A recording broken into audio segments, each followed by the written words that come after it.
Hi, everybody. Welcome to another episode of the Vito x DINO podcast. This is episode number 59, which is my number in high school, my football number. If you remember when we were talking about episode 56, I said that I wanted 56 because of Lawrence Taylor, but I turned the six upside down, so 59. My name is Vito Delsante. His name is Dean Haspiel. Hi, everyone. I'm Dean Haspiel. So 59 is what I'm going to be This year. on May 31st, but I thought I was 57 going on 58. So it's a leap year or something. I don't know. That's Something so going on. good. Yeah, So good that you yeah, don't even know how old you are anymore. At some point, it's all irrelevant anyway. Um, I yeah. want to I want to mention a couple of things that we haven't mentioned yet on the show that we probably would usually, and then I have something else to mention. Okay. We since I would say 2 weeks ago, maybe even three, we've lost Bud Cort, James Vanderbeek, Eric Dane, and probably more relevant to our conversations, in addition to Bud Cort, would be Robert Duvall. Uh, Jesse Jackson, but I know Yes, that's a whole other yeah, that's a different. Yeah, I didn't even hemisphere, think right? of politics and stuff like that, but Wait, who did you more say the third one was? Dane? Eric Dane. I'll explain him in a second. But Robert Duvall, man, First of all, I hate to say it, I thought he was dead, no, no, that dude and then works. he died. Yeah, But he was incredible.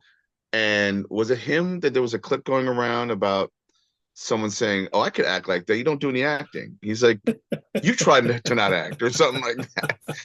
You try to make it look like you're not acting." I put Robert Duvall in kind of like the same category as a Tommy Lee Jones, where they're like so everyman that you get lost in their performances, like that they just become. I think the only exception would be Tom Hagen in The Godfather, because it's such a fantastic world that that they're building in that movie that he doesn't like he doesn't seem like just a normal guy. I mean, he's uh, Corleone's consigliere, so it's not a normal position, but I um, would put him on my top 10 list of actors like Gene Hackman, Alan mhm, Arkin, like and they all have very specific ways of acting, but yeah, so does Robert Duvall. Like, yeah, how do you not forget uh was it I love the smell of napalm in the morning? yeah. What the hell? Apocalypse Like Now, yeah. in Apocalypse Now, I so always many like in performances. I was like in Godfather when God, I can't, I'm blanking on his name, the guy who ends up waking up with the horse's head. He goes, and that goes for you, my Kraut friend. he Kraut. he played Boo Radley in To Kill a That's Mockingbird. right. That's He right. has an uncredited moment, which is so weird and creepy, at the beginning of the 1970s version of Invasion of the Body Snatchers. Uh, they're just like showing the neighborhood, Yeah. and there is a priest on a swing. It's Robert Duvall, Really? I didn't realize that. and like I'll have there's to no watch that again. he's not a character. I Right. mean, he just is color in the background, Mhm. like for some reason. Yeah, he was incredible. But Dane, Eric Dane was a TV actor. He was most notable oh, for I think I met him. really? Now that because I remember hearing that he died young, Yeah, he died at 53 years old last week of ALS, which I think and is I Lou Gehrig's disease, like or right, which is something.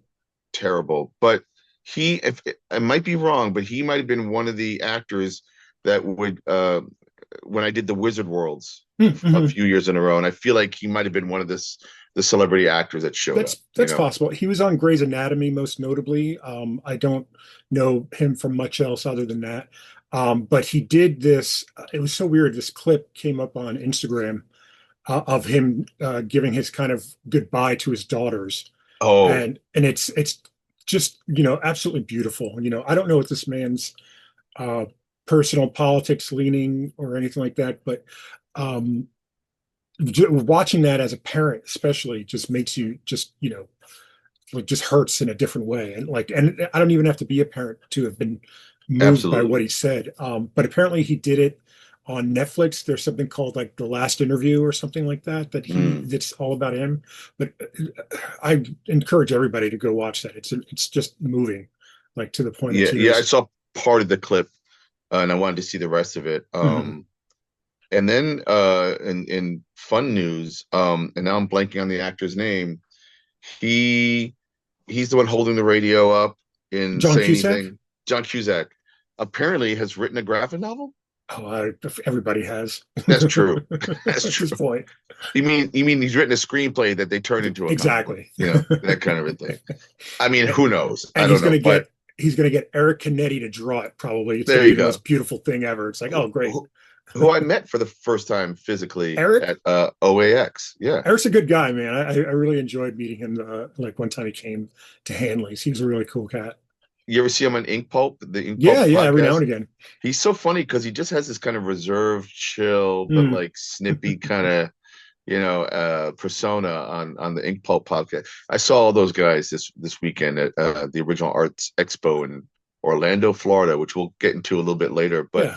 just to bring it up a minute, sometimes before we start the show, and maybe you can show people who are watching, Mhm. if you could just pull your light down an inch or two, Like or that's more no, than it was. a little bit more up. No, Oh, no, okay. Yeah, it was just really enough right where about you barely can see there. it. It's almost like sometimes you might notice a boom mic in a Yeah. shot, and they just kept it in because whatever. And I always joke about like you got to move your nutsack, kind of a thing.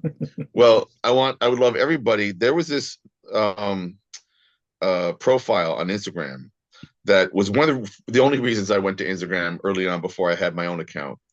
And now the other reason why I go to Instagram, besides all the reasons we all go to Instagram, is that there's this guy called like Super Stupid Poop or something like that, Okay. and he just farts like in public, The guy all with the like fake mirror. farts, and then he does the mirror, he does all the kinds of stuff. But the one I don't think you're aware of, and I want you to pull up on your phone, On my phone. Okay. is originally it was just called Nutscape, but Okay. then I think it got banned or something. But then he re-put it up again. In fact, I need to follow. If you put Nutscape underscore the world, and it's kind of like this, it's under the spirit, it's in the spirit of like, the gnome that travels the world, and people take a picture of a gnome near a famous place like in Ireland or France or Uh-huh. wherever, right? So he's doing this thing all over the world. Now, did you find it? You see all these landscapes? Do you see what's at the top Yeah. Yeah. Yeah. of these landscapes? I don't think we could put this on. Like, I can't share. Like, it's on my phone. I could very easily go to Right. Instagram on my Well, let browser and let the share it the people, screen. But my let God. our impassioned listeners and viewers check out Nutscape underscore the world. And I don't know how many followers he actually has. Not Not Yeah, enough, 330 man. followers. Like I think he keeps getting banned and keeps giving Nutscape underscore another name or Right, something right, like that. But right. I think it's brilliant. But the thing is, I'm also trying to figure out how does he take the picture? He's not. He's somebody else, You think or he's someone setting else is up a doing it? camera.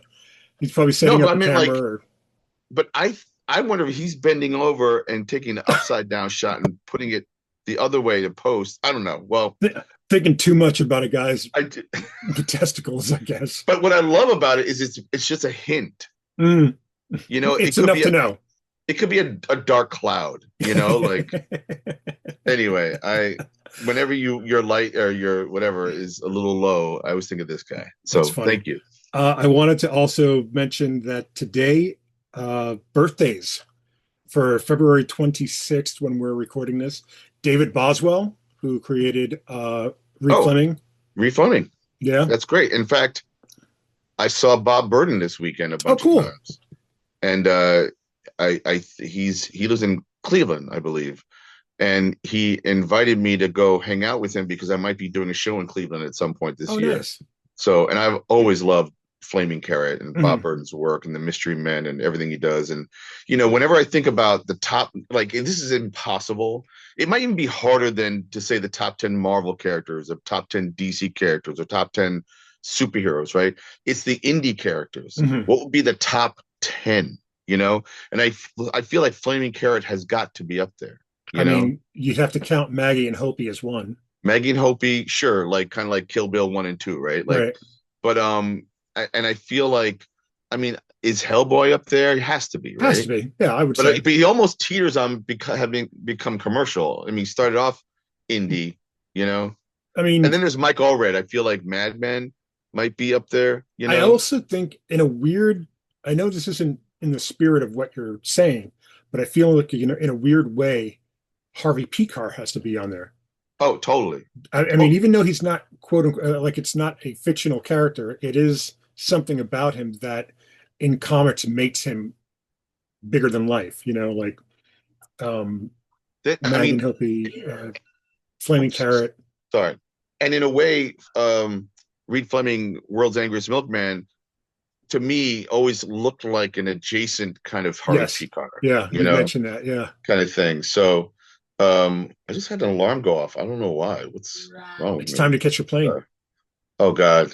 Yeah. Well, I was just on one today. Well, let And me in let me fact, finish this. I was writing something. We'll get Yeah, yeah. to my trip shortly. Let me get to the last two birthdays I want to mention. Karen Berger's birthday is today. Oh, Karen Berger, who believed in me early on, with the editors like Jonathan Vankin Hmm. and um, oh my God, Joan Hilty, Hmm. and I did three graphic novels for Karen Berger Yeah, at Vertigo. So she is Vertigo. It's very weird to see DC launching Vertigo again without her because I don't know that. I mentioned it with Joe Illidge last week. He being a tastemaker. Karen Berger is another mhm.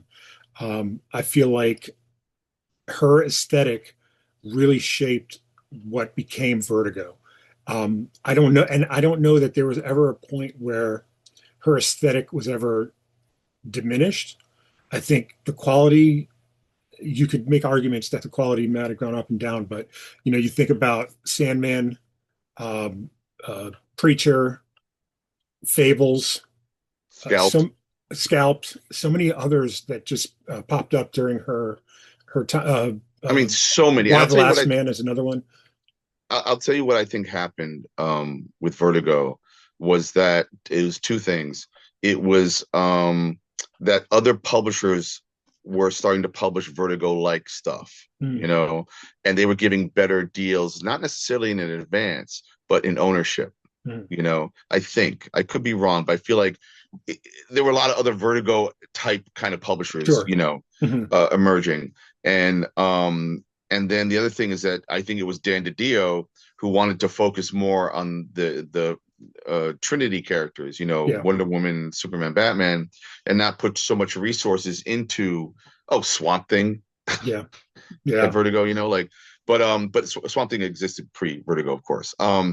And probably just wanted to focus on those characters and then the B and C level characters versus whatever the hell was going on over at Vertigo, Hmm. for all those years. I would also say I would add, Shelley Bond as a Yeah. tastemaker, Will Dennis, Hmm. Jonathan Vankin, a whole bunch of people, Heidi and McDonald at one point. Heidi McDonald, who brought Brian K. Vaughan's Y the Yeah. Last Man to Vertigo. So Yeah. and in fact, I may have talked about this briefly, but Heidi wanted, we developed an entire pitch. Me and Tom Hart Hmm. developed a pitch about wrestlers. Oh, You ever cool. see the documentary Beyond the Mat? Yes. So Beyond the Mat was basically our, what was inspiring us to do this wrestling comic. And I Hmm. think it's because Heidi, loved Yeah. Heidi Still. Rockets, Yeah. and still loves wrestling, loves loving Rockets. And Tom Hart is a really interesting writer. And I was an emerging, hot artist, as it were, maybe. Somehow, well, Karen Berger shot it down because she just didn't get it. But I love Karen Berger. She's great. Yeah. And one Happy birthday, last Karen. one last anniversary. Today is the 49th anniversary of 2000 AD. Really? Yeah, it started in 1977. Wow. I mean, You I think, know, there was Warrior and a couple of other comics that sure. preceded it, but I think 2000 AD itself to 1977. Same year So as wait, Star Wars. where does oh that's interesting. Where does I think Warrior had comics like Axel Press Button and Laser Eraser with, Mm, Steve Dillon art and yeah, and it also had V for Vendetta, I believe. oh wow. And then was there some called Deadline, but that might have been after I think. 2000 AD, Yeah. you know. Uh and a bunch of great kind of and that's the thing. We always talk about anthologies and how we love the anthology magazine, Hmm. like uh but 49 years, and I think Ithacon is 49 years old as well Oh, cool. this year, which I'm a guest at. So we got some 50th anniversaries coming up next year. That's Yeah. pretty cool. This like earlier this week, a couple of birthdays I want to mention because we talked about them on the show. Doug Mensch, Uh-huh. Tom Payer, who works a lot with or worked a lot with Mark Wade, Hmm. and our Oh, okay. All right. How about that, huh? yeah, I uh and my dad turned 88 that's right. um on February 21st. So there Happy you go. birthday. He's old. Well, yeah, we all get there at some point. Um, Yeah, if I you're wanted lucky. to like let's shift over to OAX. Okay. What was your experience like? Did you get to go see the Jack and Roz Kirby Awards? Yeah, I was a Uh, part of it. I mean, oh, were you? oh yeah. Well, so OAX is Original Art Expo. I think it was its third year this year. Mhm. And I don't know if it's always taking place in Orlando, but it was in Orlando, Florida. And half the reason I went to the show was to also then extend my trip and visit my mother for 4 days, Mhm. who I haven't seen in over a year. And it's run by Kazra and a whole bunch of folks. And Kazra has like also, I think, I don't exactly know what they bought, but there's IC3. There's a whole bunch of like there's a card one, there's an Yeah. illustrator one, a painter one, and like so this is the original art one.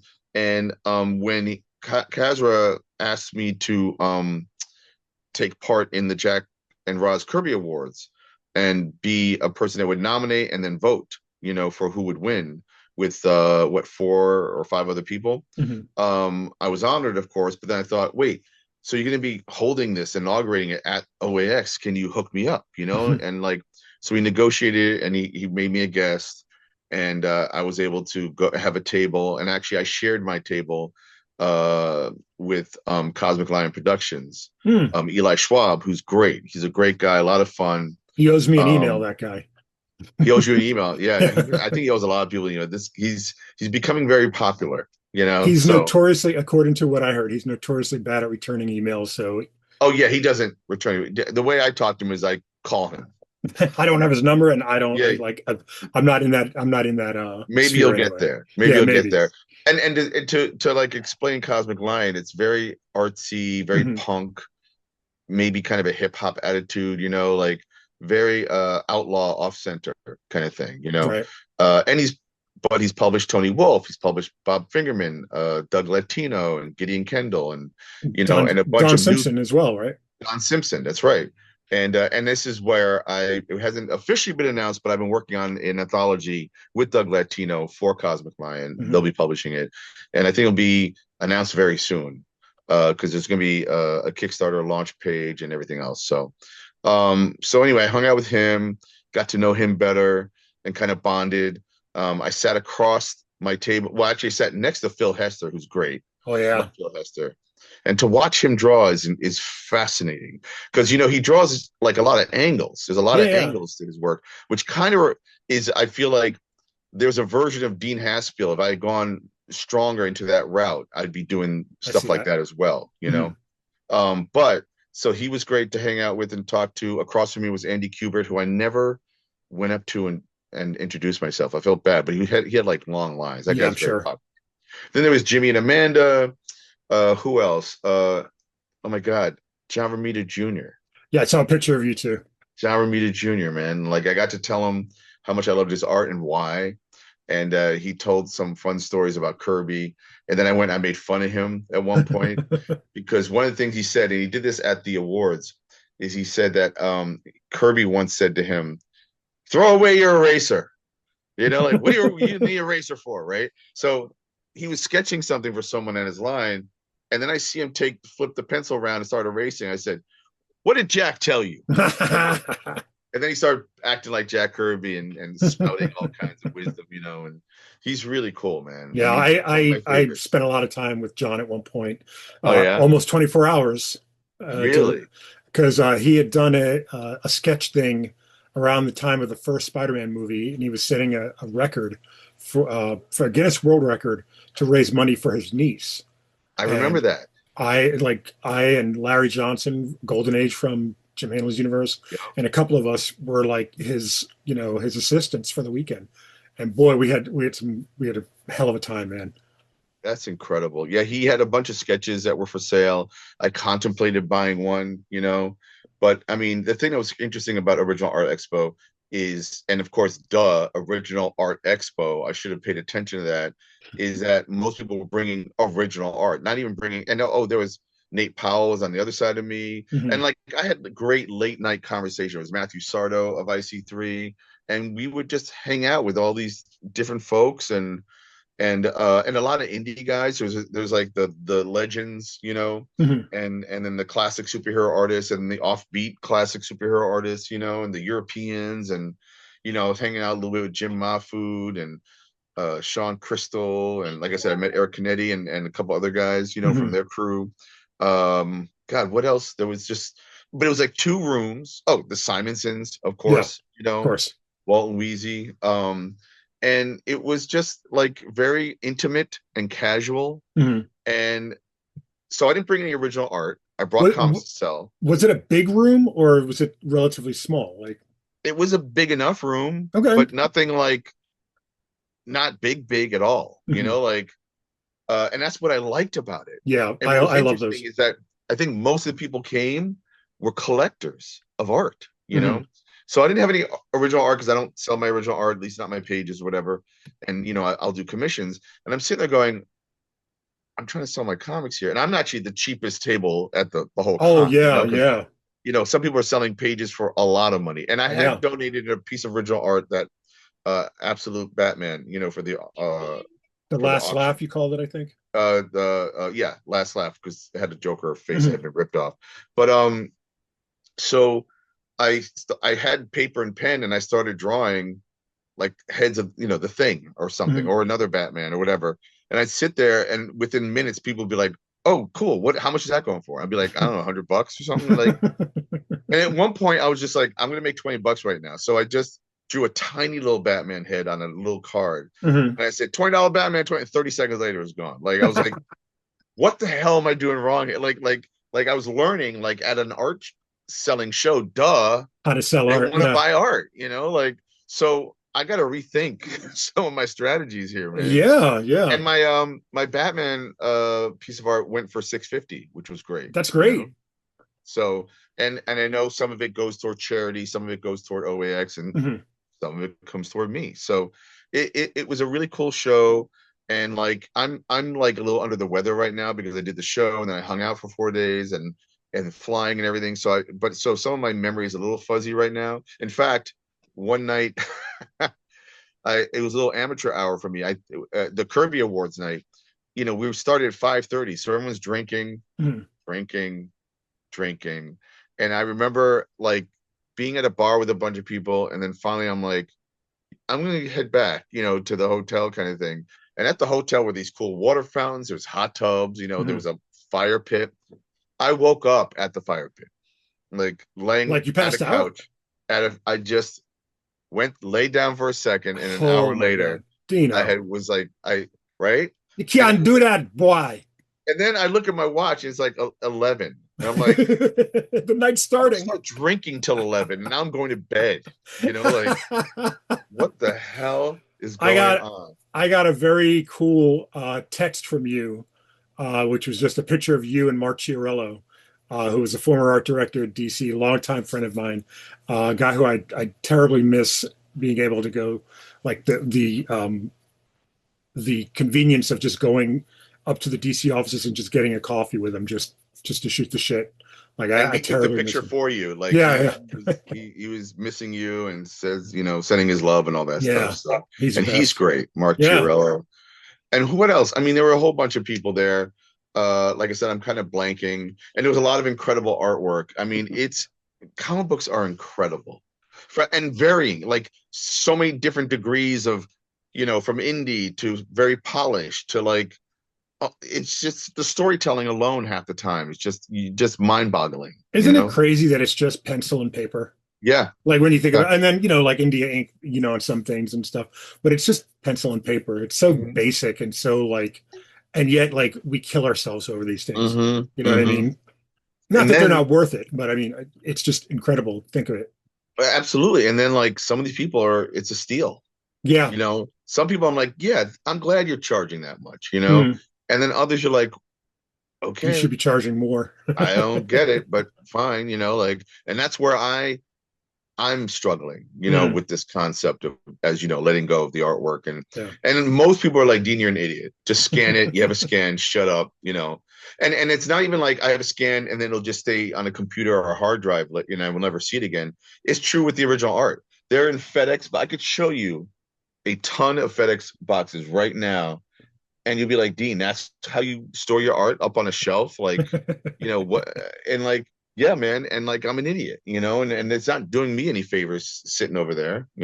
Do you have, I don't want to say a fear, but do you think that your hesitance to let go of your art comes from the stories of Jack Kirby's art being stolen and, you There know, could be a little bit of that, but also when you think about when Jack was drawing, from what I understand, a lot of the artists back then, sometimes even because there was shortage on paper, would draw on one page, one side, flip it right. over, draw another page, and then use it as scraps. Or like people would come over to Marvel Comics and like a whole bunch of kids, and like I don't know if it was Stan Lee or somebody, but they would take a page and cut out panels and Mhm. give a panel to each kid, so they had Yeah. a little piece of art. Like nobody thought that this was. But when you look at the art, oh my God, I saw all the original art of Commandy #7, 20 pages, How? Like, and what was and there I was somebody wasn't selling it, were they? somebody no they would no so there was like a gallery area Okay. where they showed like a whole X-Men comic.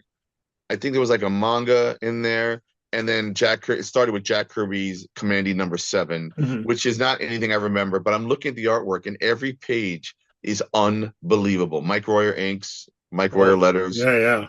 And I did take some pictures. I'll send them to you later. Mhm. And I'm like, and yeah, you can go look at the comic book and you'd be like, oh yeah, Jack Kirby Commandy, right? But when you're confronting the original art, and it made me think, how like Chip Kidd, the way he takes photos, Mhm. where you see the Ben-Day dots and like, the print quality, and he goes really close in, and like Mhm. that's one of the things that he does. And then there's Scott Dumbiers, getting original art and trying to assemble an issue or a run and then publish these oversized, like the same Mhm. size as the pages. There's a guy named Richard Fairgray who I think puts out a Kickstarter a month, and he does like horror and memoir, and he's really good, and he's basically blind, but he draws, and he's very he's an interesting cat. But like I remember getting one of his books, and it was like photos of his original art, not like Mhm. blurry, but like it had been photographed. That's how he was showing it. So that meant that you saw pencil marks, if Yeah. it was inked and not erased, and then white out or a scratch or whatever, or the texture of the paper. And when I saw that, I too had been thinking about, oh, I might want to do a comic someday where it just looks like the original art. Mhm. Like it's not color, it's just black and white, Mhm. but maybe there's a tint to it because the paper color is different than what it gets printed on or whatever. And I don't know. I just think that depending on the project, that could be a really cool aesthetic. It's not like fumetti, which is photographs being used as Oh it's no, an no, no! actual It's photograph of the art, right? so how like in reality, like if you see a beautiful painting, somebody has done a great photograph of Mhm. it, right? And it's lit in a way where maybe you don't see like a cascade of like canvas, dots or whatever, or Okay. but really it's just a head-on professional shot.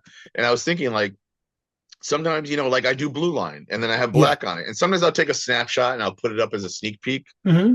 I want to do a comic that looks like that, Yeah. Like the sneak peek. aesthetically. Yeah, like a sneak peek, I but think it's the this, whole I thing. think, I was listening to a couple of our previous episodes over the last week since we've recorded, and a couple of things. And one of the things we're going to talk about, I'm sure, um, in a few, but one of the things that like we were talking about were our act two versus our act three versus our act one and stuff. And I'm like, Dean, like just now when you were saying that, I was like, Dean, you're in act three, just do it. Like Yeah, there's nothing to prevent you from doing like experimenting now. Like it's absolutely. if you're feeling like you're in act three, you might as well be, like at the start of act three instead of at the end of it, And so Yeah. throw it all, like throw the climax, like for a loop. I mean, absolutely. I can't say that I'm even I mean, I'm technically in the comic shops because there's this Aerotech 5-issue miniseries with Yeah. 2-page backups by me, but I'm not in the comic shop anymore. And I'm still surprised when someone's like, "Oh, I remember reading that." Well, not I remember reading it is one thing, but like I did stuff in the past now, Hmm. like, and the Hmm. thing I'm doing currently really is, oh, you can only buy it at my table, or you're a backer and I mailed it to you, kind of a thing, Right. versus like, oh, it's coming out in the store next week, kind of a thing. So, Hold on one second, Dean. oh, okay.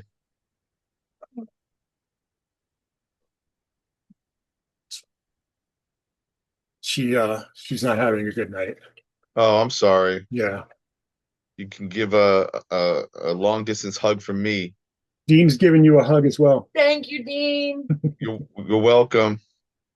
Millions. But the one of the episodes that I was listening to that suddenly sparked an idea, well, not an idea, but like the germ of an idea that's starting to build was you had in one of the episodes said, I think I had said prior actually that I don't really do cosmic that well. I do street.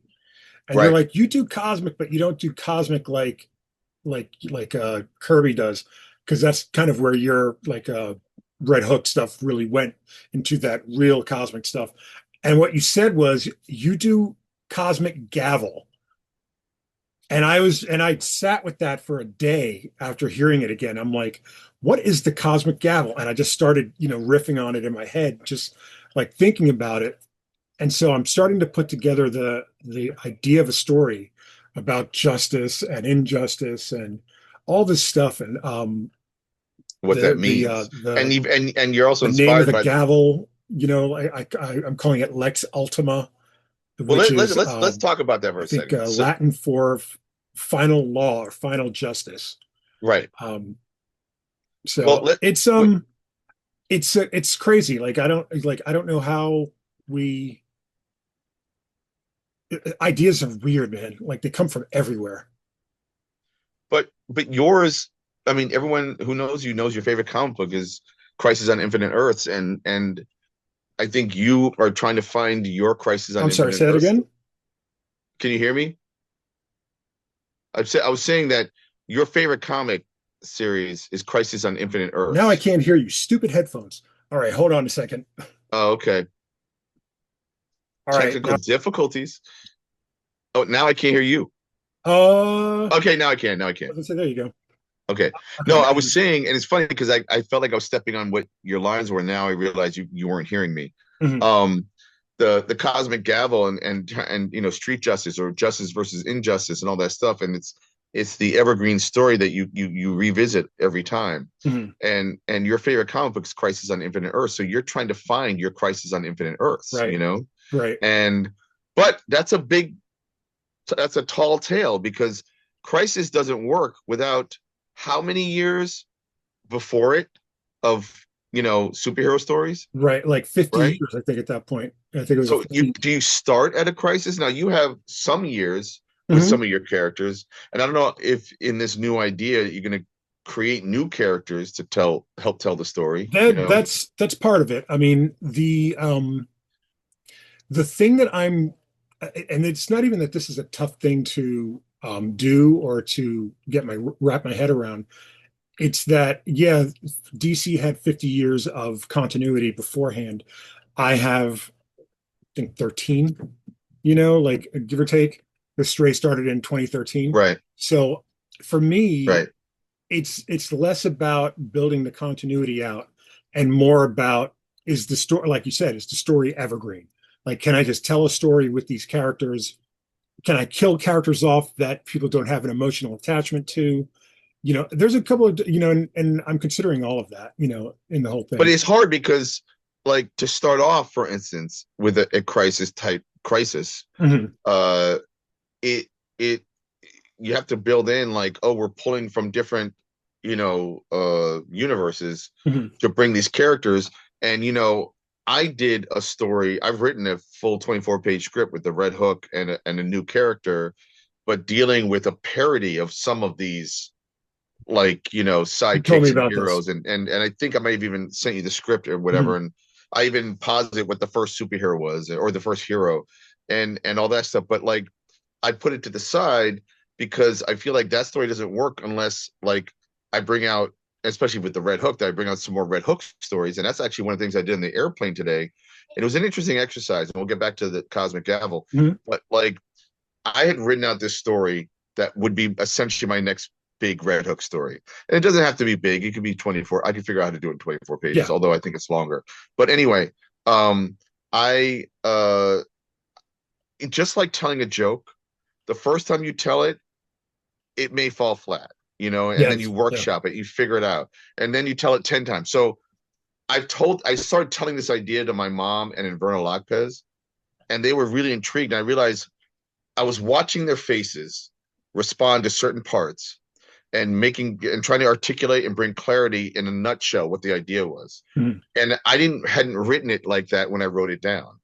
So on the plane, typing on my phone, one finger at a time on Mhm. a memo pad, whatever.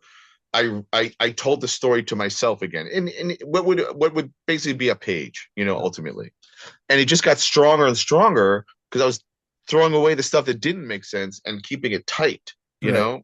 And I realized I could do it again a week from now if I wanted to, or tell you the story or the people on the podcast or whatever, And Mhm.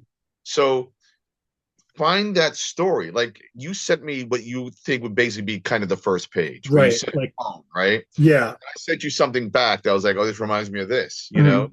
And you're like, yeah, of Yeah. course, Intentional. like, duh, like, and that's really cool. So, but tell us a little bit more about like, well, number one, can you go back to like you were listening to us? It hasn't even occurred to me to listen to us Oh, to old podcasts. understand that the reason why I'm listening to us is to hear the quality of, because you had mentioned something about the quality being not so good as the videos. So I've Right, been listening back just to see where the quality changes and to right. see if I can pinpoint what the change was. So that's why I'm listening back. And like, I agree, it is rough. I'm gonna have like once I figure out where everything changed, then I'm gonna go back remaster the audio and So re-upload. you think you can fix it? I think so. I think it's just as simple as um, adjusting a level. Like Okay. maybe it might be a little more intricate than that, but I'm going to try to figure it out. Well, do you think you can save the ones that are let's for lack of a better term, busted? Can you tweak those, you Yeah, think? yeah, Or I think so. okay. Oh, good, good, good. Because like I am pretty proud of our little show that we do Yeah, here. absolutely. So all right, so like I guess what I'm saying to you, and I like that it's I've said never this occurred to you to listen back. I'm afraid that I'll find out I'm saying the same thing every episode. Yeah, yeah. Like that's but like again, the danger of this story idea that you could try to crack is like having some backstory that makes that story matter, that makes Mhm, that crisis matter, mhm. or it's not such a crisis. Maybe it is like you're building it, Mhm. like building this kind of tentacled universe that then because uh it comes together, that creates a crisis of Right. sorts, you Yeah, know? there's two ways to look at an event comic, I think, on this level, because that's what it is. I mean, it's an event comic. That's what Crisis Right. is. Um, One is that the crisis is the inciting incident, and the other is that the incidents that led to the crisis are necessary for a crisis to happen, um, such as having 50 years of continuity. Whereas Right. what I'm doing is I'm trying to, number one, I'm trying to say something, and number two, I'm Mm-hmm. trying to bridge a gap that makes, not streamlines my universe per se, but makes things a little more palatable and easier to absorb. All Um, right. Well, okay. What's the takeaway? Like, so I read the first page. mhm, It's beautifully written. I get it. I've read a lot of comics. I've read a lot of concepts on, what is good, what is bad, what brings what, again, Cosmic Gavel. Mhm. you just keep thinking of something slamming and, Right. order in the court kind of a Mhm. feeling, and what is the order you're trying to bring, and what would be the takeaway? Like after all that, I'm not saying you have the answer, I do but have you're the you're answer. building towards something. I no, I don't have the answer. Let me. Whoa, where are we going? I'm laying down because I'm tired. Oh, thank you. Thank you. Sorry, man. Um, he's laying down, Michelle. See? Surprise! Look I at know. my I shirt got on. Oh old. no, it's half off. Oh, wait. There Oh, we there it go. goes. She's like, oh, look at There this. we go. Like Can't help this. myself. So the do you want to know why I'm trying to make this happen? Is because I think I've mentioned it on the show very, very early on. Um, it's pie in the sky, but follow me here.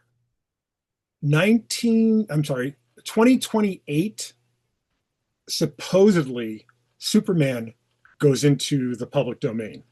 Now, the thing is, we know that's not going to happen. It's like that's almost impossible. Why would Warner Brothers let go of their biggest, next to Batman, or even beyond Batman, like their biggest anything? And I have thoughts about that because I actually talked to my friend Drew and Val this weekend, who was also, they live 10 minutes away from my mom. Mhm. If I could just do a side bit real Absolutely. quick. So one thing we talked about was how Superman and Batman are going to go into public domain. The thing is this, just like Eric Larson is doing something with Steamboat Willie, Mhm. Mickey Mouse adjacent, and then Betty Boop, I think now, Right. uh, who are public domain, and then other characters will be public domain, and people can do what they want.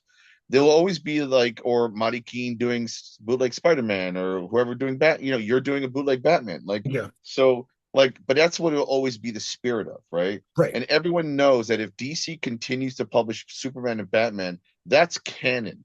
Yes. If you want canon comics, you'll get your canon comics, Right. right?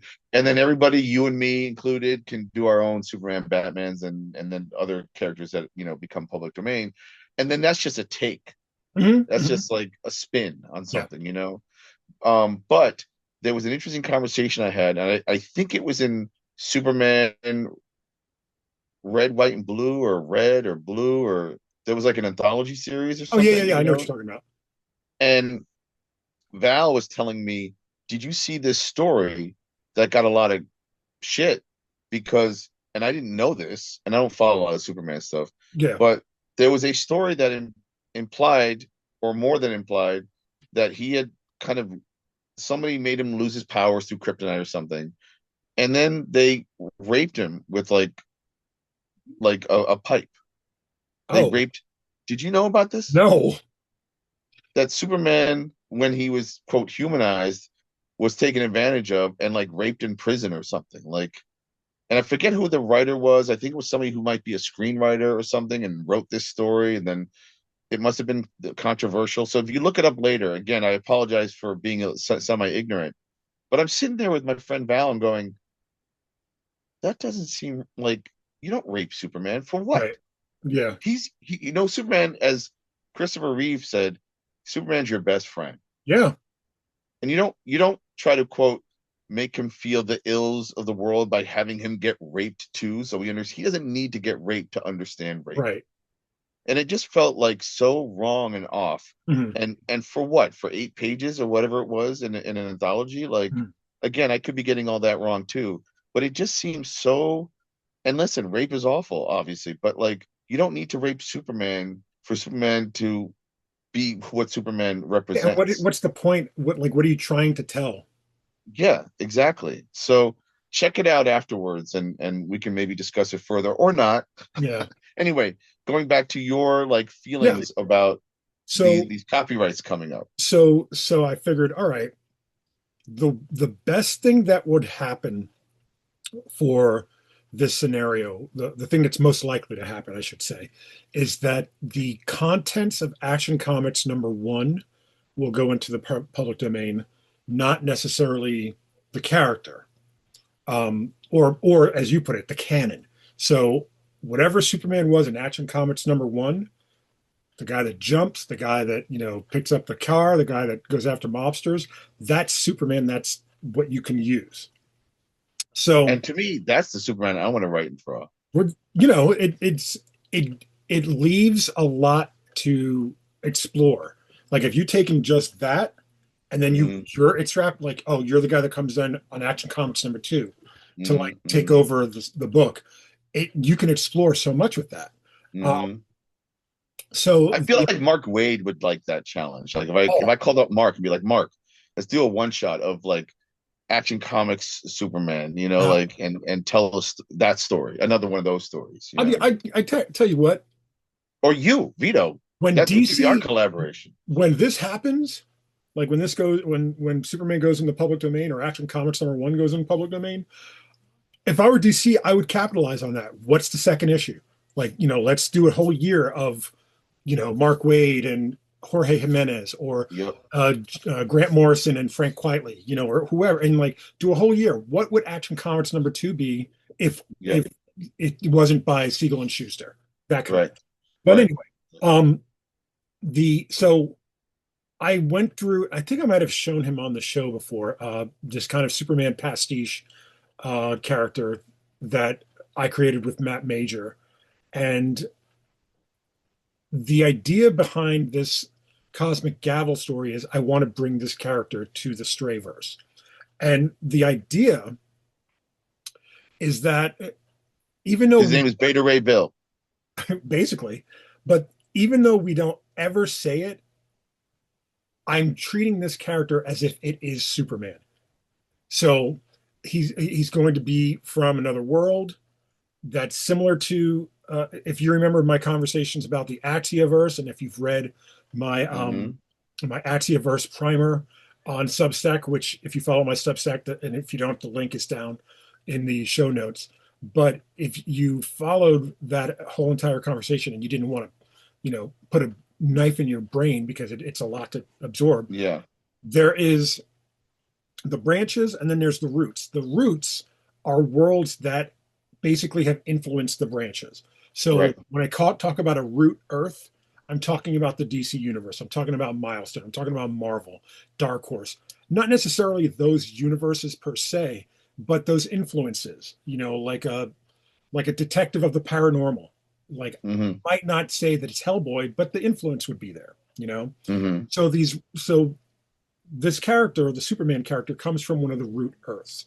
So if he comes into our world, what are the implications of that?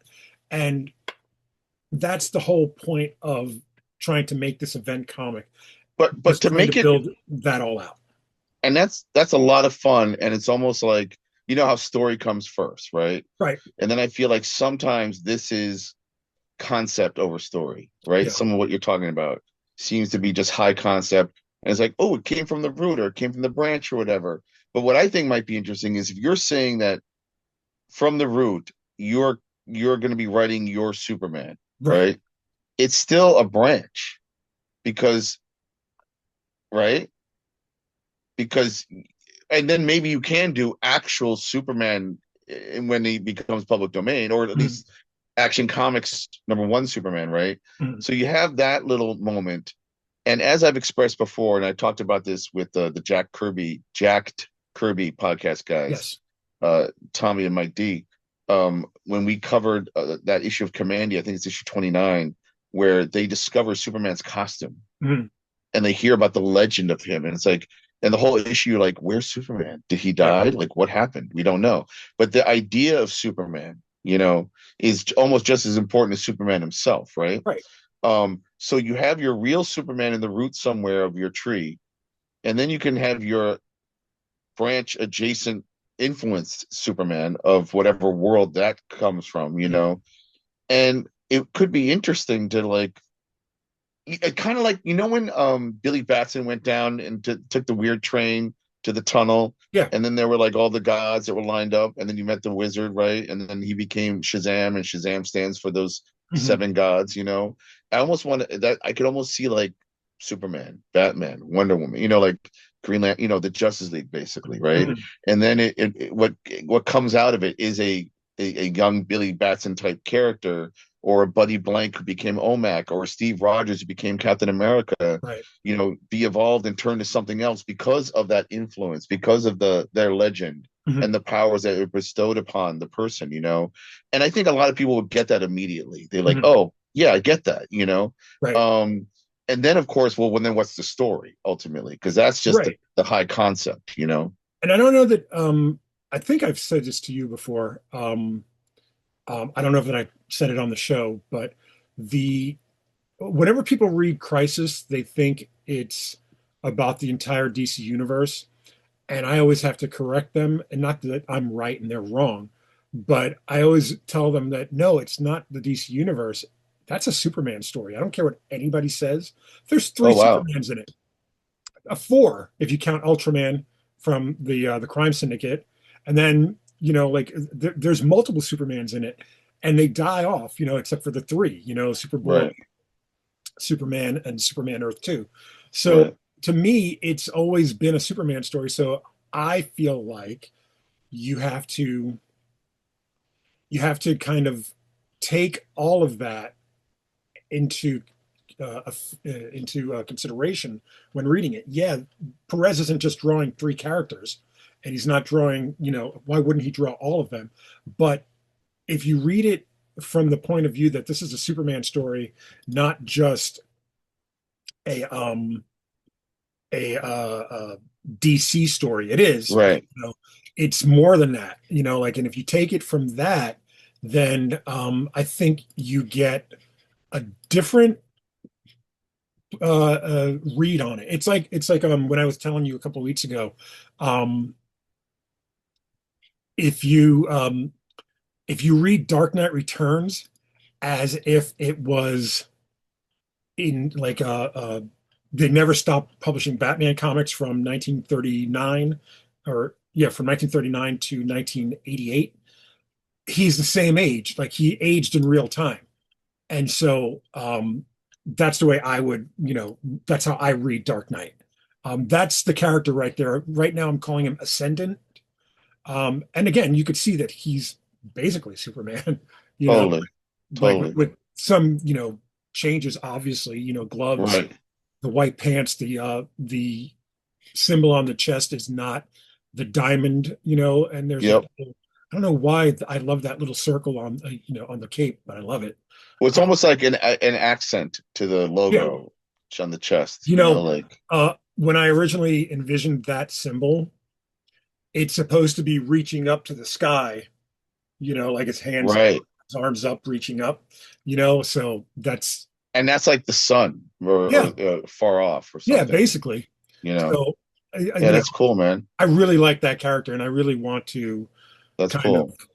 But I think your instinct is right. Like whether or not one can debate what the crisis is, whether it's a DC story or Superman, you have to anchor your story with the person that's point of view mm, ultimately it's from, you know. So and honestly, like a lot of characters and stories, there's always the dumb one or the one that doesn't know everything, so that the story that things get explained to them, so right. that you, the viewer and reader, are under learning as well. You Yeah, know what the I'm audience saying? proxy.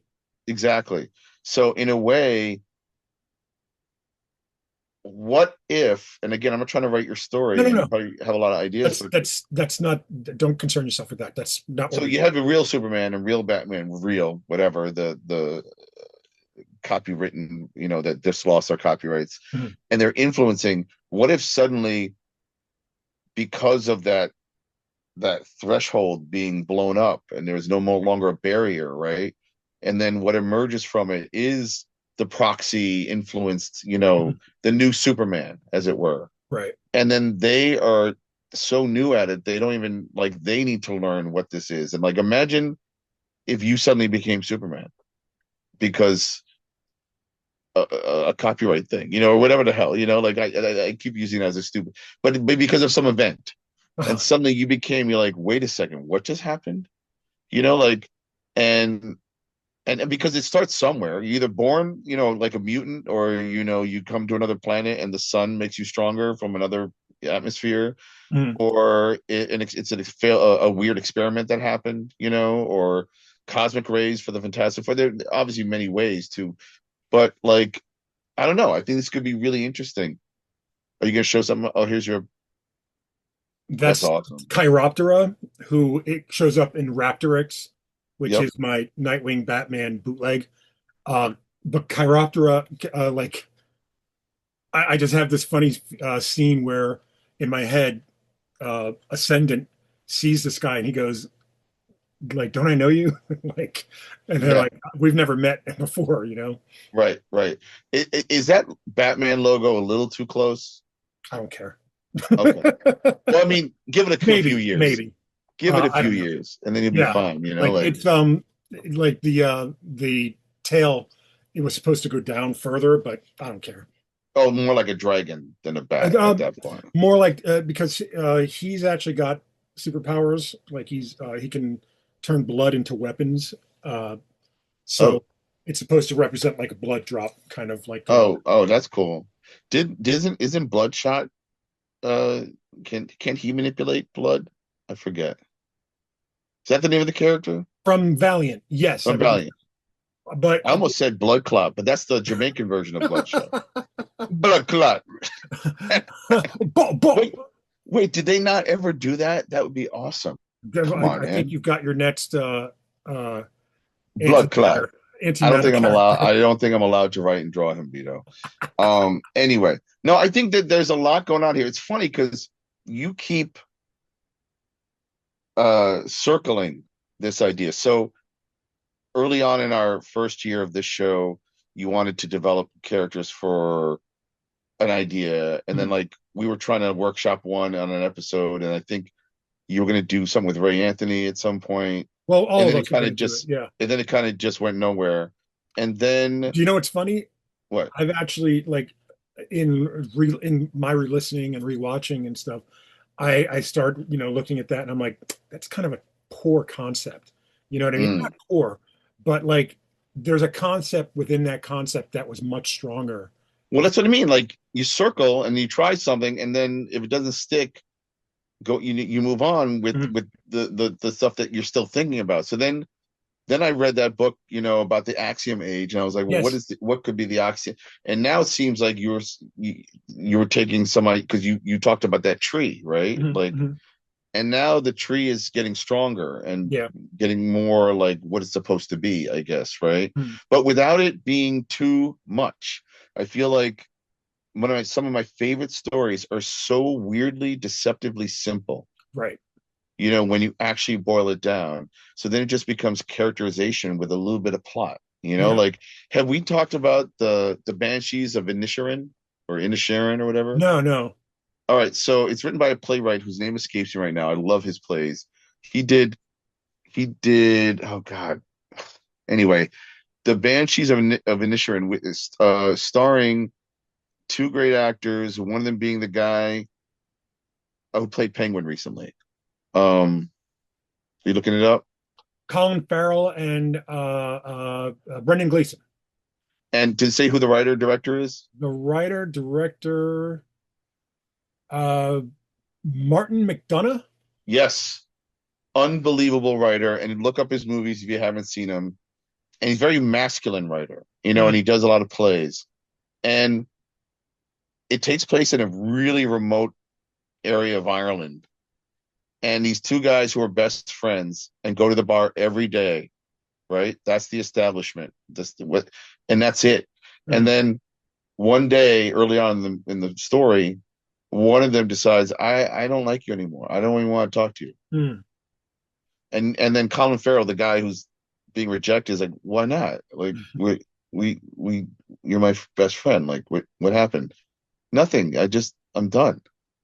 It is insane what Huh. happens in this movie. And it's so simple because it Yeah. really just starts with, I'm kind of bored of you now and done, and how that hurts the other guy's feelings. And it's this crazy. And some people, like I know some friends who are good friends of mine, and said they turn it off halfway through. They couldn't watch this bullshit anymore. I was like, it's a brilliant film. It's Oh, so Vita, you've got to watch it. I know I sometimes will. we trust me. It's incredible. Uh did we talk about real quick? Did we talk about again, I'm just a little under the weather. A famous Rogers and Hart, not Hammerstein, Blue Moon. Did you see the movie Blue Moon? Which Did we talk there's about it? I don't. We've never Linkletter. talked about Ethan Hawke stars in it. Robert is it Linkletter? His first name I it. forget right Richard. now. Richard Richard Linklater. Linkletter, and he wrote and directed Blue Moon, Really? and it's based on Lorenzo Hart, who wrote some of the most famous songs, including Blue Moon, and he was nominated for Best Actor, Ethan Hawke, this year for an Oscar. There It's it is. incredible. You got to see it. Oh, this has like a great cast too. Bobby It's Cannavale, Andrew Scott. Margaret Qualley. Yeah. It's great, and it takes place at Sardi's. The whole it's like a play. Yeah, it looks like it. It's great. You should Yeah, watch and Blue I mean, Moon and Richard Linklater is one of my favorites. I was actually just thinking about him oh earlier. yeah, yeah, it's great. So that movie and the Banshees of Inisherin, Mhm. see those two, and you'll have done yourself a favor. You should write a play, man. See, I that's the thing. I think what's good about writing a play is it's so contained often, mhm. a lot of it, uh, that it forces you to like have to tell that story in a room. Yeah, Like this crisis of yours. Not that you could tell it in a room, but maybe that would make it makes it more of a challenge to tell mhm. that story. Mhm. But what is the essence of that story? You know, like Right. who is this character that would be the epicenter, and then all the other things that you want to talk about and What I've play been what I've been around kind it. of circling is the idea of what justice is. And Hmm. I've asked a couple of our friends, like through text, because I knew we were going to talk about it. I didn't text you last night, but through text, I've been texting a couple of friends of mine, of ours. Today, I asked my kids and my wife, what is their idea of justice and stuff. And it's weird how justice becomes like it's such a weird philosophical discussion because it's more than just one thing. It's equanimity, but it's also punishment in regards to the law. There's so many different ways, to look at it. And like when you take it like punishment, that could be a supervillain. When you take it as equanimity, that could be a superhero. And so like that's kind of where I'm circling, like Hmm. just the idea of like what is and then justice being, kind of represented by that cosmic gavel. Hmm. Like now we have this in the hands of one person that Right. is using it for punishment. So we got to Hmm. take it away from them and put it in the hands of somebody that will use it for equanimity. You know, you're almost talking in an odd way. You're almost talking about the high concept behind the Twilight Zone, Hmm. because there were always morality plays, and more than half the time the protagonist was an asshole or Yeah. deserved what happened to them, Mhm. you know, because it was always talking about humanity. And oddly, it's like you could set the premise up and then have Charlie McKelvey write one, me write one, Adam McGovern, whoever, you know, Mhm. Ray Anthony Height, whoever we want, you know, like, and to take that initial premise and then run and tell a story within that realm of Mhm. like, what is justice? Like, what does that even mean? Because it does, and then maybe those are the tentacles, because without giving too much away, what that first page you wrote is exactly what you're talking about, Right. right? Like, and what's the gavel of justice? You like, what Mhm. does that mean? And it's a cosmic gavel, you know, like in a way, it's like the Celestials with the thumbs, you know, Right. Right. like those were judges, right? Like the cosmic judge, you know, Mhm. like, and is it karma? And is it like, what are the rules? You know, Yeah. like, so, and it's It's funny because like once I take COVID cop to another planet, I'm not gonna say too much what happens because of what happens in the next story, but it made me start thinking other planets sense of law and justice might be very different from planet Earth's. right. So if you took a cop and put him on another world, what what kind of cop does he have to learn to become It's like to stay a cop there? it's like Doctor Strange, Multiverse of Madness.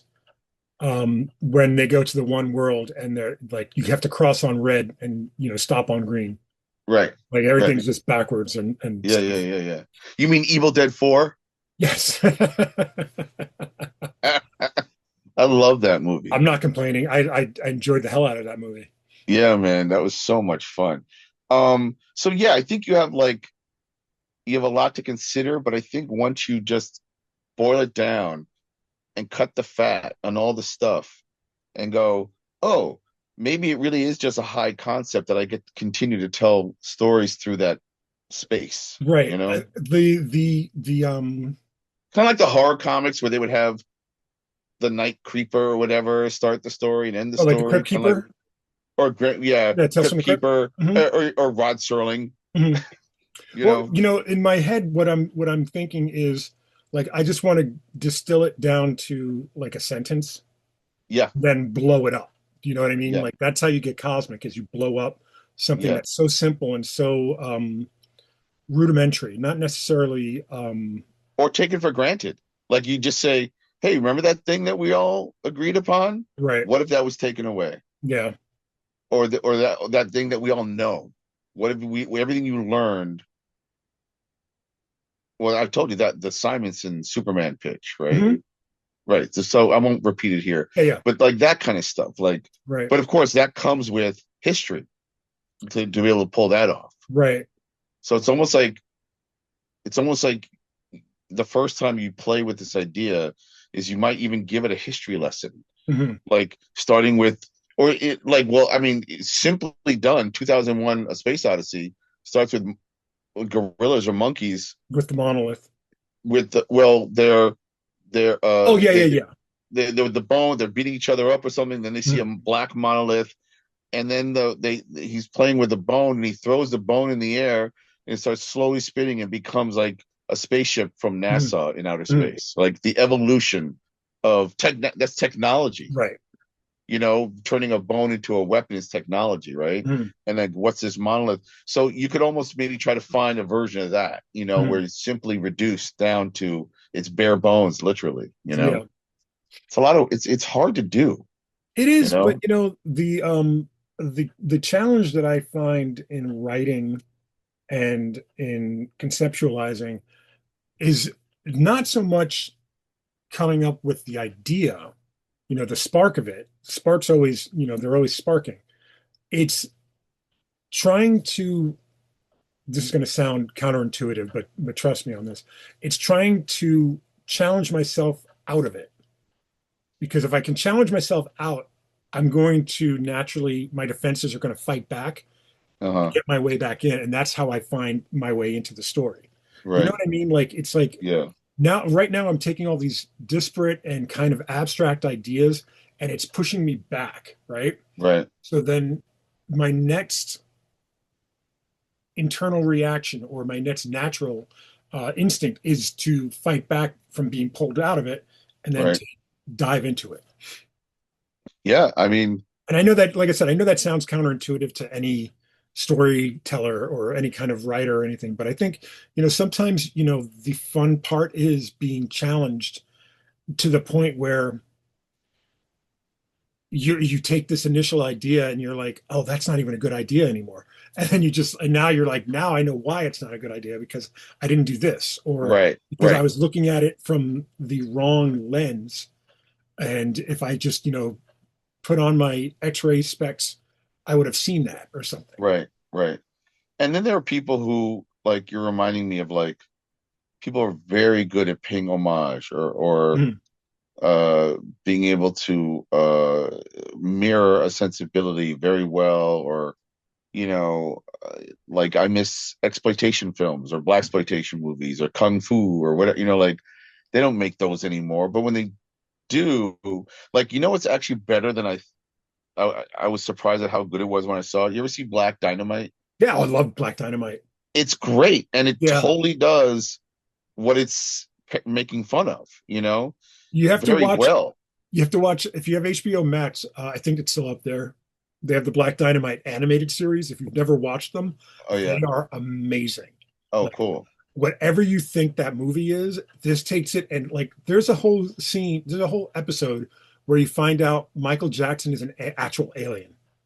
Oh, And it's like when you see it, you'll understand. Then that's there's like funny.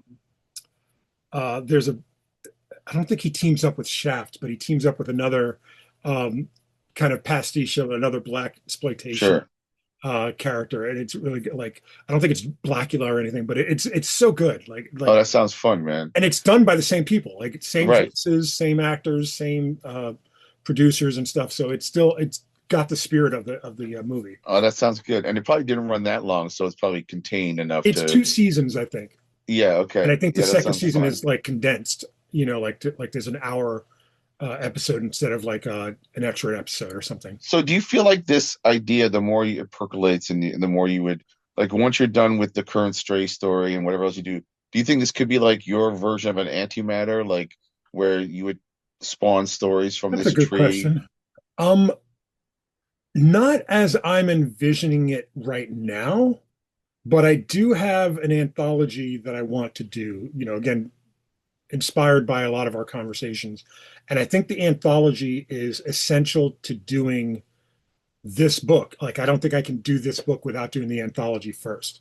Not Okay. not just because I need to introduce a couple of characters that are pertinent to the plot, because the plot might change. I can't really say that for sure, but Sure. because I want to make sure that if somebody sees this character pop up in this event book, basically, they're Right. not like, well, why is this person important? At least I've dedicated an issue or two or a story of Right. this character so that they have a purpose. Right. Right. And like, but thinking like, okay, I mean, I always get nervous Nelly about stuff like it's already hard enough to sell a single character, Mhm. to an audience that either has an appetite or this is the first time they're reading a comic book like this. And then to do this event thing, I mean, events are spooky. It's like it's hard enough for the big boys to do it, you I know? figured out as an independent creator, I figured out the way to do it.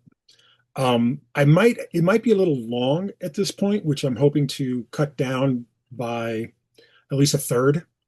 But if you do, let's say three, like a 3 act structure, like Right, do 3 stories in a year, like 3 issues in a year, and that's act one. And then you go to right, act two, and it's three. Again, I want to try to get it down to like two, right, if I can, without right. sacrificing anything. But if I can do two a year, that's easy. That's an easy Kickstarter. You know what I mean? Yeah. Oh, So totally.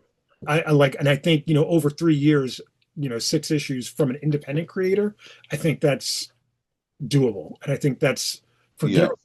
forgivable by the audience. Oh, yeah, yeah. I mean, Like, I'm that gives finding them just enough. a lot of the rules that we used to follow and we used to think that we had to follow in terms of creating our comics, the way that we want to create them. I Right, find that a lot of those rules kind of not go out the window, but I think we're forgiven a lot more for changing some of these rules than not, than adhere. right, Because when you adhere to them is when you kind of back yourself into a corner. Now, Summit Universe just had a successful Kickstarter. yep, They might change the game entirely and put more pressure and onus on us to do stuff in a more traditional way. But I don't think so. I don't think that's necessarily going to be the case. also what could be fun, not that you've built this into your idea, but like if you have this tree, like you're also talking about genres, like one issue could be a western, one issue could be Mhm. crime, all the crimes, characters, or superhero, science fiction, romance, any memoir kind of thing. Right. So speaking of that, like those top 10 like indie characters, I would put Marv from Sin City in Oh there. yeah, that's a good call. Concrete, just they just announced that Paul Yeah, Chadwick is doing new Concrete I'm comics. excited. That's cool.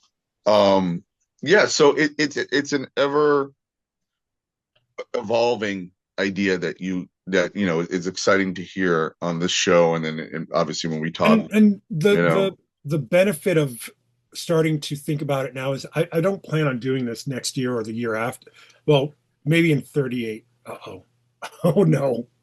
I just found these on my table. Like I guess Jen, I don't know what this is about, but I thought you had virtual reality goggles. Like, and then I thought, oh, he must think he's by the fire pit. He's gonna lay back down and go to sleep. And gotcha. I'll just be talking to myself until 11 o'clock when you wake up. And but you won't even have noticed. No, no, no, of course not. Yeah, Not with those you'd be goggles on, I wouldn't know. not with those goggles on. That's right. Um, let's move on to just we're we don't have to like go for another half hour or whatever. But Oh, I know. didn't you get something in the mail today, Dean? Well, and then we'll go back to Florida. Yes. So I got in the mail. Uh, it's funny. I realized I only read like 5 comic books maybe a month, but I haven't been reading them. Mhm. Like I just haven't. Like I'm looking at some of them right now. I have like some Spider-Man, uh, Fantastic Four, um, Savage Dragon would be on that list probably, Mhm. right? Because he's stuck around. I pulled this comic, American Caper. It looked really good. I Oh, haven't that read it does look yet. good. And then like the Crumb comic, Tales of Paranoia. And then I got World's Finest and Wow, Martian so Manhunter, much right? in it. So I think these are basically the comics that I kind of read, except for the occasional graphic novels and more indie stuff and Kickstarter comics. And then today in the mail from you, I got all, was it 12 issues of the recent New Gods Yep. that we started talking about, I think in the first or second Second. episode Mhm. of our podcast. And for what, 6 issues of Absolute Batman, is it? Four, five And or six, yeah. I'm like, uh-oh. I might actually be able to have a modern conversation about comics with you, and you've already read these, and then you handed them off Yes. to me because I guess what do you do with those? You don't keep them I usually donate my comics to the library. to the Like, library that you set up near you, right? mhm. That's awesome. I mean, that's fantastic. So I appreciate that. Thank you very much. I look Absolutely. forward to reading them and revisiting, these stories with you. And the comics that are on top of the piles you just gave me is the second half of Mark Waid and Chris Samnee's Batman Robin. Batman Robin Year One. Mhm. So I'm up to issue either 7 or 8 or something like that. And I didn't realize, I mean, I had read like a bunch before we talked to Mark Waid, but now, and I had bought them, but I just hadn't read them yet. But I didn't realize it's kind of like a procedural in some Yeah, ways, in some ways, yeah. very much. So it's not like villain of the week kind of thing. There's a The whole the arc interest happening. the interesting thing about that is the adoption. Well, he doesn't adopt them until much later, but basically how Dick stays with Bruce. Got it. Like with Got the it. uh, welfare, the child welfare officer. Oh, That the lady, right. Yeah, There's like checking in on that them and part is so. I think it's underrated as a subplot. Like it's so right, much fun to watch and to like you get invested in it. Like it's right, very very interesting. right. I No, put out I I put out this comic a couple of days ago. This who is did? I did Aliens versus Avengers #1 by Jonathan Hickman and S.R. Ribic. Um, Oh, I hung out with Isad Ribic this weekend. he's so good. Like Oh, he's and there's a picture of me with Isa and Flaming Carrot, Bob Burton. Bob Burton. Yeah, so if you look up on, and I told Isad how I remember his name, and he was like, "What are you talking?" Like, because it was hard for me to remember at one point, and the way I remembered it was I go Isad Ribic, a bad niggo. Isad Ribic, a bad niggo. So that Sly and the Family Stone song where it's B Shock something about, I forget, this like the Three Well, Kings or something. Beastie Boys is Shadrach, And then the Meshach, Beastie and Boys Abednego. sampled that and made a bigger song out of it, Yeah. because they use it as a chorus. Can I And for tell some you? reason, Isad Ribic and then Abadnego just sounds right. So I always remember Isad Ribic's first, name by remembering Abadnego. I met him once, and it was one of the funniest things. It was San Diego Comic Con. I forget the year. Me and Nick Papora, who co-owner of JHU Comics, we had him on the show a couple weeks ago. We got invited to a Marvel party, and it was up in like the penthouse of one of the hotels in San Diego. And we got introduced to Isad and stuff. And I don't know how the conversation came to this, but at one point, I swear to God, word for word, he said, "In my country, we don't kill with gun, we kill with axe." And we were just like, Wow. "Get me out of here! It's time to go." That's amazing. And I think he's he from looks like Croatia, that but guy, like such a great story. He looks like a Game of Thrones type Absolutely, dude, like absolutely. He looks exactly like his art, if that makes sense. yes, Like he looks totally. like the way he draws and his artwork that comes from that guy. So that Coming night that up. I was talking about where I fell asleep in front of the fire, Uh, and then the picture I took with Bob Burden and Eastside like was on the way to the. I had had a 45-minute conversation with Eastside at the bar, which I have no memory of, and then I was like, I gotta go home, I and gotta go to then sleep, man. fell asleep in front of a fire outside in public, and then, but there was a lot of people again. Like talking to John Romita Jr. was amazing, and like I don't know, man. It's incredible to be in a room where I don't even deserve to be able to I, serve them water, that doesn't. like That's not true. it's incredible, like and I they're all so generous, I feel the same way when I'm in a room with Greg Rucka, Mark Wade. Um, it's been rare, but Kurt Busiek, um, just writers that like Jason Aaron, another one, like which is weird because I think I'm older than Jason Aaron, or we might be the same age. So it's right, weird to like, have him in esteem like that. But I once did I moderated a panel on crime and comics at Heroes Con, and it was Greg, Jason, and Jason Latour, who was doing Southern Bastards at the time. And it was a great panel. I think it's online somewhere. I think you can, find it. But the if you knew how nervous I was going into that, like to just like, and Greg and I have known each other for years. Um, I'd never really met Jason, and I knew Jason Latour, but Jason Aaron I didn't know at all. And right, so just being able to like be in the room and just be like, I'm the fraud, like in right, a right. sense, but like the thing about being in a room with Greg and Mark is they've never made me feel like I didn't belong in that room. Right, Like I don't know, like I would never call them my peers, but they've never treated me as somebody that didn't belong. You know, right, right. No, and that's important. I mean, and that's what a good person, forget a talented person, but just a Mm. good person acknowledges like, oh, you're one of us. You may not be, and then when I say level, yeah, it could be a talent, skill set. It could be how much stuff you've published or how well known you are or whatever. But that's not the point. The Yeah. point is, uh, you want to do this too. Mhm. So you're and as long as you're showing up and doing it, that's really what matters. Yeah. So, but no, I think that's awesome. Um, and not that I want to get into it, but I did see, uh, uh and I wish the Beat didn't do this, but like apparently some people are upset that Image is publishing a Jason Latour anthology or comic or something. Mhm. Uh, and I think part of the reason is because I think Southern Bastards has been picked up to be turned into a TV show, That sounds right. I and believe that's true. because Jason, I think, dated younger women or abuse. I don't remember the story. I remember Incredible correctly. artist, and like that's as far as I go on that. Like but I didn't really follow Mhm. whatever happened. Um, maybe you know more. I don't think he dated younger women. I think he was accused of grooming. Grooming. Oh, maybe I'm thinking Cameron Stewart. Sorry. It's like I, Well, I think Cameron Stewart dated very young women, I but think I you're right. think legally in a state that you could, but it's frowned upon. Again, I It's I don't it's know the story. I've known Jason a long time.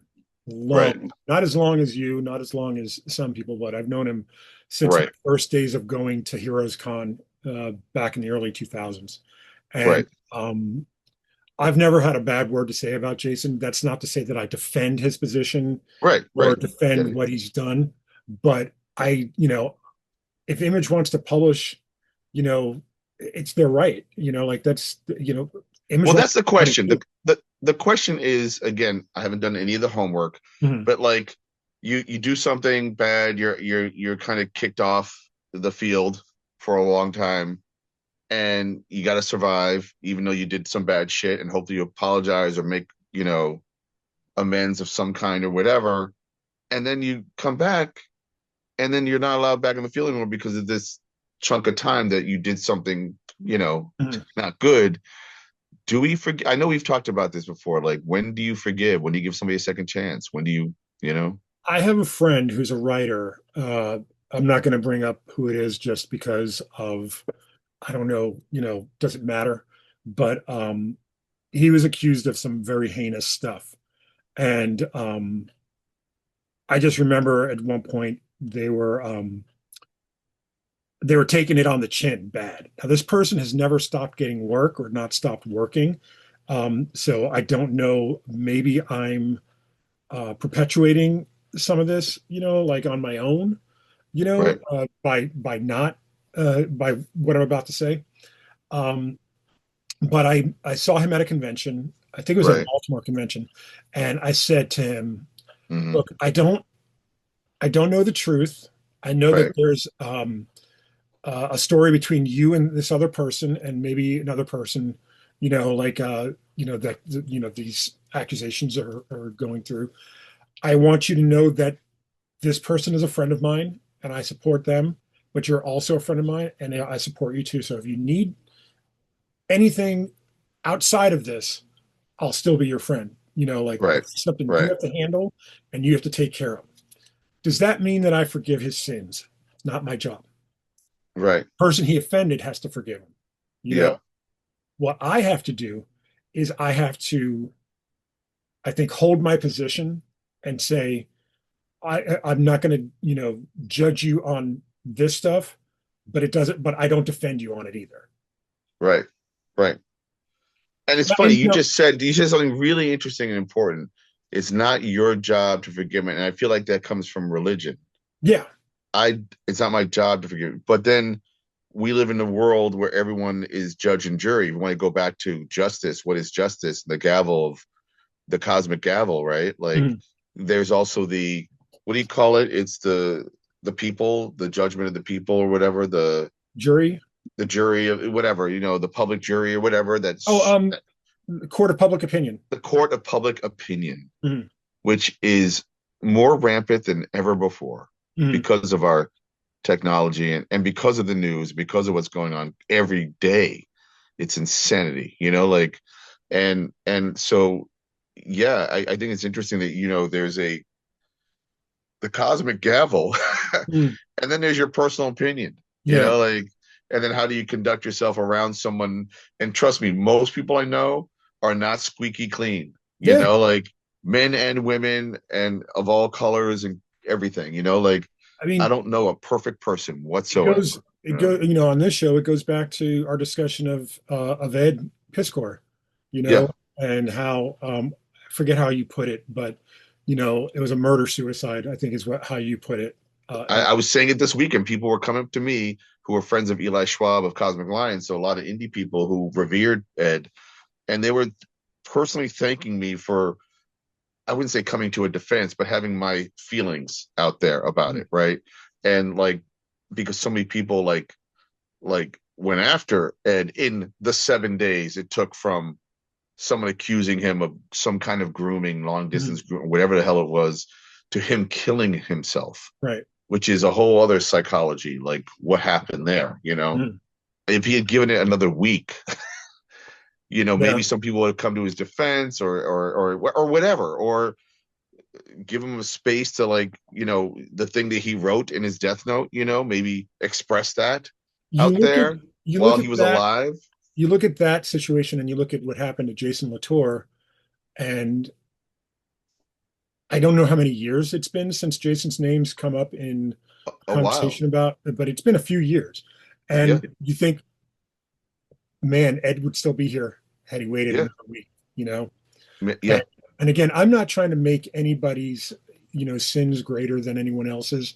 Again, I'm all for personal accountability, which a lot of these folks have done. I'm all for being outed as an abuser or as a uh, uh, someone who like I'm fine with those people having their like light shown on their darkness, so that way it doesn't perpetuate and move on to the next person, and then someone else gets hurt, and then another person gets hurt, and another, and it's just this perpetual cycle of violence and pain and stuff. But the one thing I do know is that I cannot judge earthly things with a celestial mind, meaning I can't judge you for the things that you've done. I've done bad things too. You know, are they as bad as some of these other things? Who's to say? In somebody else's eyes, maybe yes, maybe no. But to me, if I extend my hand in friendship to you and you extend your hand back to me, that means something to me. And it goes both ways. If you are the accuser and you need a friend and you need somebody to support you, I will support you as well. Depending on the crime. If the crime is harming children, if the crime is rape, if the crime is murder, I cannot defend that. I cannot be on your side. If the crime is you didn't tell me that you were married, you're adults. You know what I mean? Like I can't, Yeah. you know what I mean? Like Yeah. you have to parse that yourself. That's Yeah. not that I'm not in your bedroom. But if your Right. bedroom is causing harm to another person, then yes, I will not be anyone's friend at that point. If Right. any of these guys that I've mentioned, like whether it be Cameron Stewart or Jason Latour or whoever, were guilty of said crimes, like the more heinous ones, I would not be talking about them in a light fashion, let's say. Right. Not in the most glowing terms, but I would not be uh, defending them to a degree. You know what I mean? Like I don't think that I am, but at the same time, I'm not castigating them and throwing them into the lake of fire or something. So Well, and in a way, using these guys as examples, again, to the bigger discussion we're having about this cosmic gavel, like mm, this is the stuff of the stories that you might be writing, like not them in particular, but mm, people like that do like what is it's like I swear it's like the Twilight Zone, yeah, almost or an Alfred Hitchcock, half hour, presents, mm, murder story or something, or morality play. What's interesting about Alfred Hitchcock, I've noticed, and it's had a bit I didn't notice this when I was younger and saw these, but it's so blatant now. oh, his Every fetish for time blondes, the what? his fetish for blondes. Oh, Come on, dude, it's right there. it's right in front of you.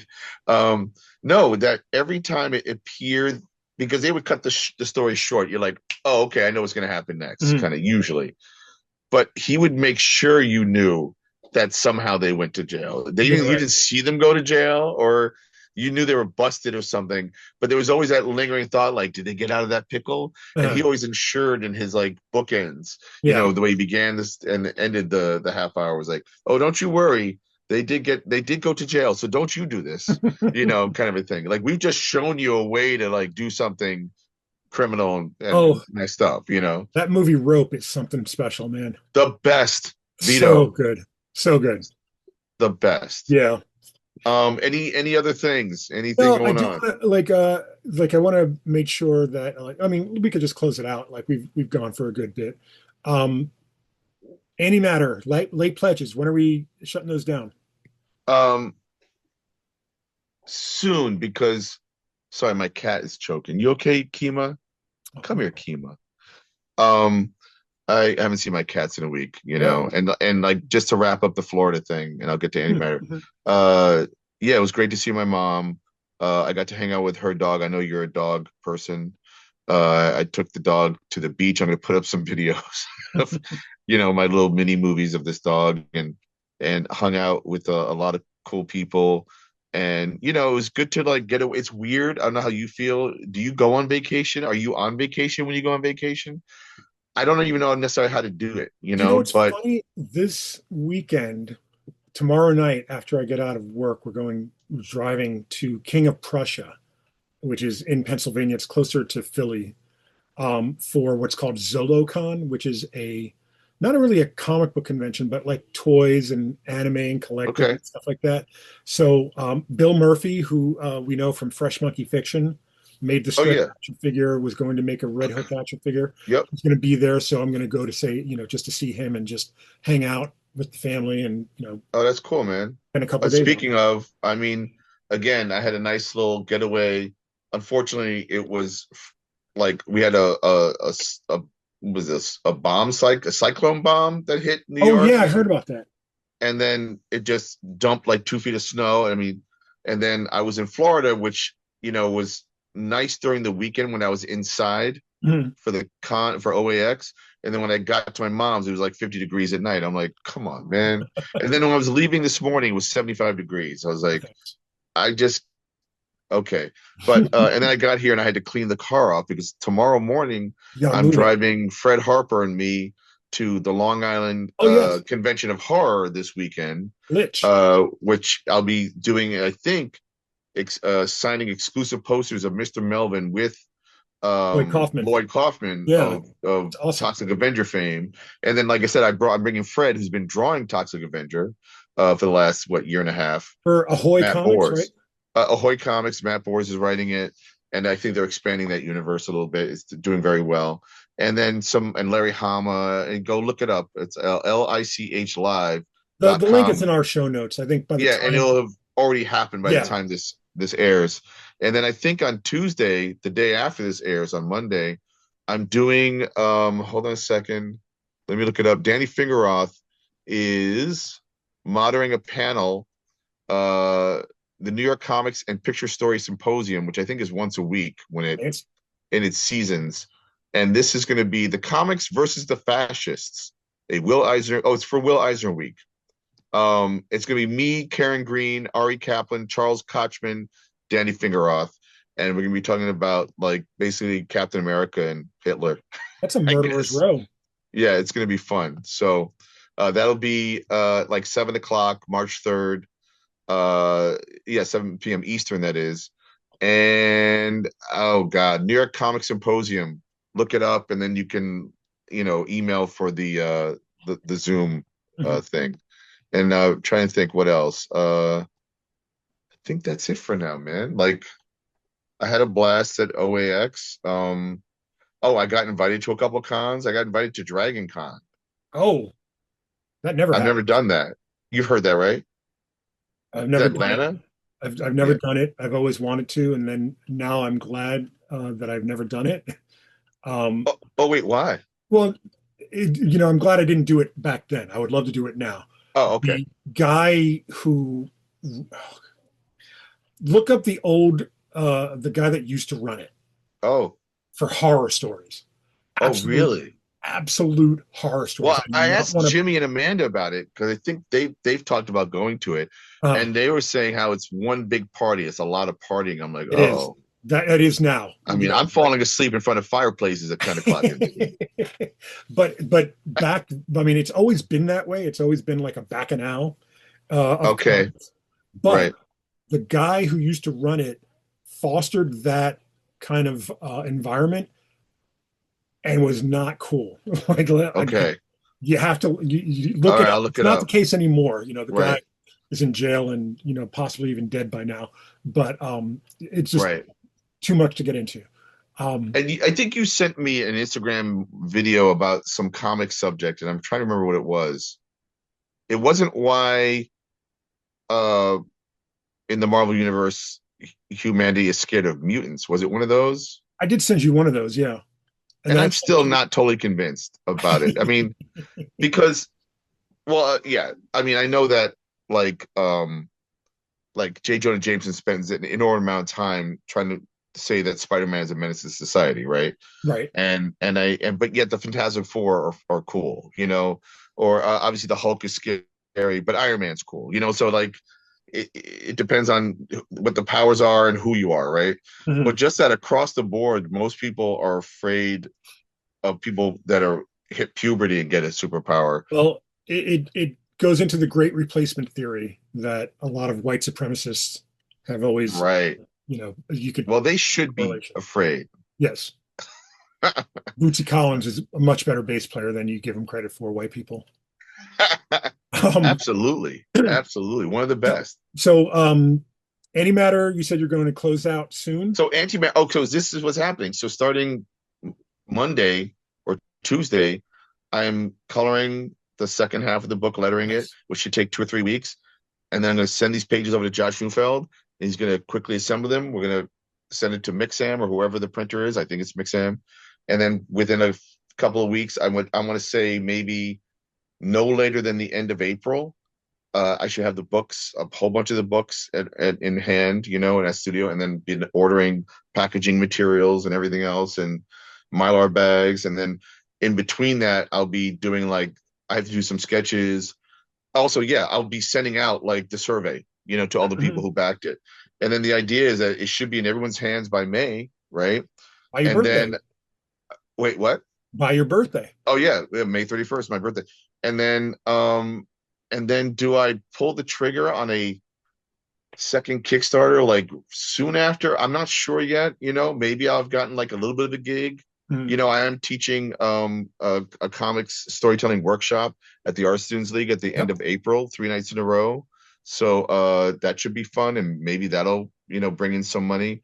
And I can try to do that some more, because I feel like that should be part of my career path. My act three Mhm. is to impart wisdom, to people who want to make comics.